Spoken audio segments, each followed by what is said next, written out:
ഈ രാജകന്യക എന്ന് പറഞ്ഞ സിനിമയിലൊക്കെ അഭിനയിക്കുക എന്ന് പറഞ്ഞ അച്ഛനെ വിളിച്ചപ്പോഴത്തേക്കും അച്ഛൻ 2 തവണ ആലോചിച്ചായിരുന്നോ ഞാൻ ഇനി സിനിമയിലേക്കൊക്കെ പോകേണ്ടതുണ്ടോ അതോ ഇപ്പൊ അങ്ങനെ ഇങ്ങനെ ഞാൻ ചെയ്യുന്ന പരിപാടികളിലൊക്കെ തന്നെ ഫോക്കസ് ചെയ്തങ്ങ് നിന്നാ മതിയോ എന്ന്?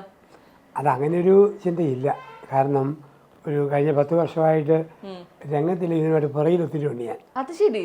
ഉദാഹരണം ഇപ്പം ഈ പ്രദീപനൊക്കെ ആയിരുന്നു വിതരണം ചെയ്തത് മുന്തിരിവെളികൾ തളർക്കുമ്പോൾ ഒരു പടമുണ്ട്. അതിൻ്റെ ധ്യാനപ്രസംഗം സിനിമയാക്കിയതാണ്. അപ്പം ഞാൻ തന്നെ ഇരുന്ന് പറഞ്ഞു കൊടുത്തു ഇനി അതാണ് മോഹൻലാൽ കളിക്കുന്നതൊക്കെ ഈ പണിയാൻ ഇറങ്ങാൻ വേണ്ടി എന്തെല്ലാം ചെയ്യണം. അപ്പം അങ്ങനെ അതിൽ വന്നു. പിന്നെ ഈ നീരാളിക്കകത്ത് മോഹൻലാൽ കേൾക്കുന്നത് എൻ്റെ പ്രസംഗം കേട്ടോണ്ടാണ് സമയം ചെലവഴിക്കുന്നത്. അപ്പോൾ ഈ അച്ഛൻ ഇവിടെയും വന്നോന്ന് ചോദിക്കുന്നു.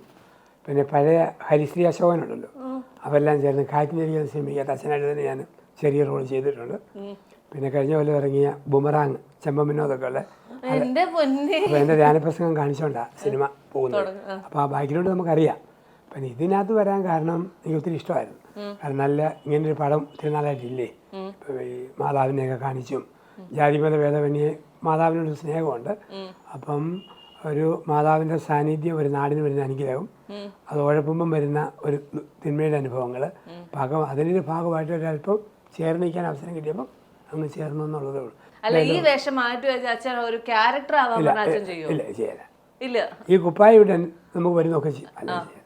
നരം അത് സിനിമാ നടൻ്റെ അഭിനയമാവുകയും ഇത് നമ്മുടെ ജീവിതം തന്നെയായിട്ടാണ് കാണിക്കുന്നത്.